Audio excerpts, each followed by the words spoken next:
Hello everyone, welcome to episode 6 of Beekeeping with Benito. So today we're going over the Alveary. Whoops, my bad. We're going over the Alveary, which is one of the final main building blocks you're going to need to do any real beekeeping.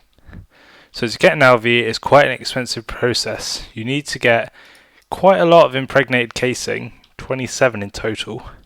You're also going to need to get quite a lot of this scented panelling. Impregnated casing, if you remember, just oak wood, seed oil in a carpenter. And over here, this is the scented panelling, which is a lot more expensive to make. It needs royal jelly, wood planks of any variety, beeswax, 2 of it, and pollen. That'll make scented panelling.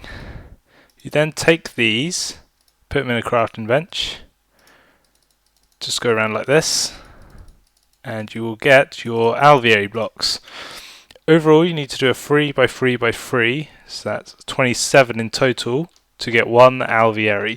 You then also need to coat it with any sort of oak or wooden half slab, and you'll get this fetch. You know it's worked right because it will start looking like that, and after a little while, it will get these little hive sort of things. So if you open it up, it looks a lot similar to an apiary, except you're missing the frames here.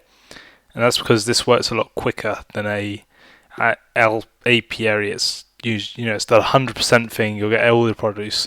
So queens go in here, drones down the bottom, output comes out here, same as before. Now, this is good. It increases the productivity, but we can take it quite a few stages further. There are several extra blocks you can get for the alveary. So first we'll look at lighting. Simply made with one alveary block, an electron tube and glowstone. That will give you the alveary lighting. And to put any of these in, you just replace one of these bottom 2 rows. So you can't do it on these top ones where the holes are. It has to be these bottom 2 rows. But what the lighting block does, it makes it so your bees will work at night even if they're not nocturnal. So that's what's unique about these. You'll need 1 per alveary for the lighting block. Same with the next one, which is the rain shield, which is made with 3 bricks, 2 gold electron tubes, and that works similar to that. You need 1 and it will make your bees work in the rain even if they normally could not. Moving on, we have the fan, which is made with 4 iron ingots, a golden electron tube and an alveary block. What the fan does is when you power it with an MJ source, such as a Stirling engine or something similar, or an electric engine if you're working with EU, it will lower the temperature of the alveary inside, so you can get different bees. So where here you see it's normal, you could set that down to be cold, for example. So you could get bees working in a hive they usually wouldn't. The opposite of that is the heater, which is made with 2 gold tubes, a bit of iron and some stone.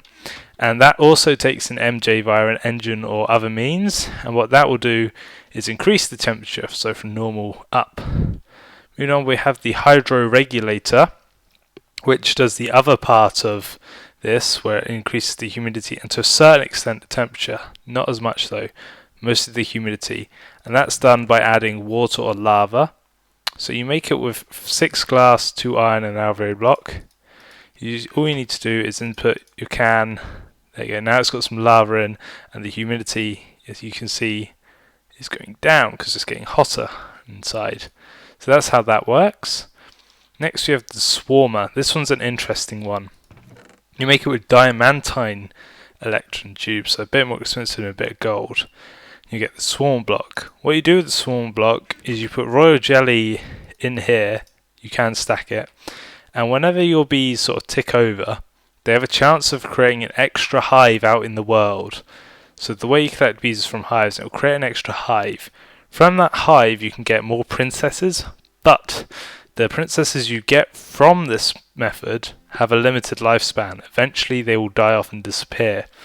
But this is good if you have excess royal jelly and want to get a few extra princesses on the go. For breeding we have the mutator, which uses gold ingots, diamantine frames and an alveary block to get the mutator. What the mutator does, it increases the chance of your bees of mutating when you breed them.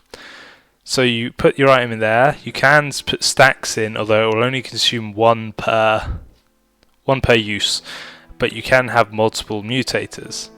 There is a limit with the mutators, but you'll understand why in a minute. Each you can put different items in. These are the 5 items you can put in. Soul Sand will increase the rate by 1.5 times. An Ender Pearl will do it 2 times. An Eye of Ender will increase it 4 times. Uranium will increase it 10 times. You can't use refined uranium, just the ore. And a Nether Star will increase it to 50 times higher, which is 100%. So you only need 1 Nether Star. But I found if you use several Ender Pearls by having multiple mutators, you can get a very high percent rate if you stack up on mutators. Again, it depends what supplies you have, but these are the 5 things that a mutator will take. Finally, we have the frame housing, which you make with some iron and some diamantine to make the frame housing. You notice that there's no frames on here, even with that put in. You have to right click it manually and put the frame in there. It will accept all the frames you can usually put in an apiary, and there is a maximum of I think 5 will work on that. If I'm wrong, someone correct me down below, I'm fine with that. As you can see, you can mix and match them, so we got a couple of heaters here, we'll turn them on. You can see the temperature going up. There you go, so we just got a couple of engines on the side making the temperature go up. There we go, so now this is a warm, normal climate. You'll actually be able to see the results from that. It's also got a lighting, so only bees in there will work at night, and a rain shield, so they'll work in the day. We have a swarmer attached to the side with a bit of raw jelly, so we can get an extra hive, that sort of thing. Finally, what I do want to go over is brief automation with these frame housing. You can use buildcraft pipes as well, but these are a bit more reliable. So you can use the red power tubes or buildcraft pipes to flow items into these frame housing. You can keep them always full if you have a supply of frames. So I think that would just about cover it for the Alveary. If you have any questions, feel free to ask down below. I'll answer as many as I can. And I hope this has helped, and good luck with your beekeeping adventures. I'll see you guys next time. Toodles!